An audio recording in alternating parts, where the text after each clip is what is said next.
আসসালামু আলাইকুম। আমি ডক্টর মোহাম্মদ সরওয়ার হোসেন।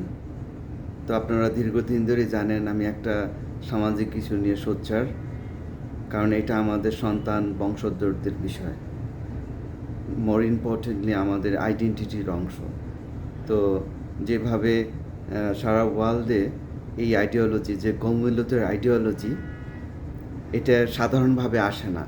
এটা সাধারণত আইনের মাধ্যমে শব্দের মার পেঁচে আসে এবং সারা ওয়ার্ল্ডে এইভাবেই আসছে।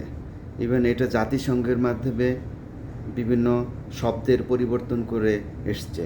যেমন আমরা জানি ফ্যামিলি, ফ্যামিলি হলো একটা সংজ্ঞা, কিন্তু দেখা যাচ্ছে যে এই ফ্যামিলি নর্মাল বাবা মা ভাই বোন ইত্যাদি, এখন বলতেছে না ফ্যামিলির সংজ্ঞা হচ্ছে আলাদা। তো এইভাবে অনেক ইস্যুস করে এই আইনগুলো ঢোকানো হয়েছে। এবং আমরা জানি জেন্ডার শব্দটা ছেলে এবং মেয়ে ছিল। 70 সালে যখন ইউএনএ ঢোকানো হলো, ছেলে মেয়ে হিসেবেই ছিল এবং নারীর সামাজিক ভূমিকা প্রত্যাশা নিয়ে তো বৈষম্য দূর করা। তো আস্তে আস্তে সেইটাই হয়ে গেল, এলজিবিটি হয়ে গেল। তো এখন এখন এই এই চেঞ্জগুলো এত তাড়াতাড়ি হচ্ছে, আমাদের বোঝা মুশকিল। তো সব কিছু মিলে আমাদের বাংলাদেশের নতুন সরকার, আমরা আশা করেছিলাম যে ওনারা দেশের মানুষের যে যে মনকে, যে যে দেশের মানুষের প্রাণে আঘাত করবে না, যেটা হচ্ছে ধর্ম। তো এটা যে কোনো ধর্মেরই হোক, কিন্তু দেখা যাচ্ছে ইদানিং এমন শব্দ ব্যবহার করা হচ্ছে, শুরু হলো ইনক্লুসিভ, সব জায়গায় ইনক্লুসিভ আনা। এখন মনে রাখতে হবে এগুলো ভালো শব্দ, কিন্তু এইটা কিভাবে ব্যবহার করা হচ্ছে সেটার উপর নির্ভর করে। তো এই জন্য আমাদের শব্দ সম্পর্কে সচেতন হতে হবে। এবং এই যে গতকালের যে ব্যাপারটা দেখেন, গুম, হত্যা, নির্যাতন, এগুলোর জন্য যে আইন করা হচ্ছে, মানবাধিকারের যে আইন, ক্রাইম এগেনস্ট হিউম্যানিটি, এখানে তো এটা তো খুব ভালো একটা কাজ, কিন্তু এর মধ্যে কি জেন্ডার বৈষম্য বা জেন্ডার সংক্রান্ত যে ইস্যুগুলো আনা কি দরকার ছিল?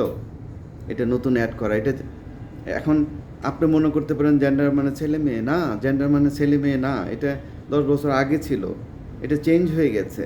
তো তার মানে এখন যদি আমরা সচেতন না হই, আগামী ধরেন 5-10 বছরের মধ্যে বা সুযোগ বুঝে ওই আইনগুলো অ্যাপ্লাই হওয়া শুরু হবে, যে এটা তো আমাদের অধিকার, আমাদের এই আইনের কথা আছে। চিন্তা করতে পারেন 10 বছর জেল হবে, বা যারা কথা বলবে তাদের পলিটিক্যাল পার্টিও হয়ে থাকবে। এখন এই জিনিসগুলো ওনারা কী বোঝাইতে চাচ্ছে এটা তো ক্লিয়ার না আমাদের। তো আমাদের সামনে তো ক্লিয়ার করতে হবে। এবং আমি আইনজীবীদের সাথে কথা বলছি, অনেকেই এই শব্দগুলো বা ইস্যুসগুলোর সাথে পরিচিত না, এই জন্যই খুবই কনসার্নিং বিষয়। তো সব কিছু মিলে আসলে এককভাবে তো আর কিছু করা যাচ্ছে না। তো আমরা সমকামিতা প্রতিরোধ কমিটি করতে চাচ্ছি বাংলাদেশের।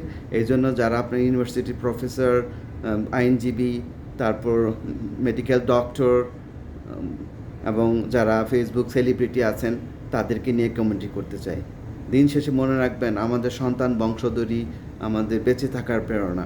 এখন ধরেন আমার বংশধর এই অবস্থা, ক্ষতির মধ্যে পড়ে যাব আর আমরা চুপ করে বসে থাকবো, এটা কিন্তু অনৈতিক একটা ব্যাপার। সেজন্য আমার এই উদ্যোগে আপনারা সাড়া দিবেন। আমরা সমকামিতা প্রতিরোধ কমিটি করব এবং ইনশাআল্লাহ আমরা একটা সুন্দর সুস্থ সমাজের জন্য কাজ করব। ধন্যবাদ।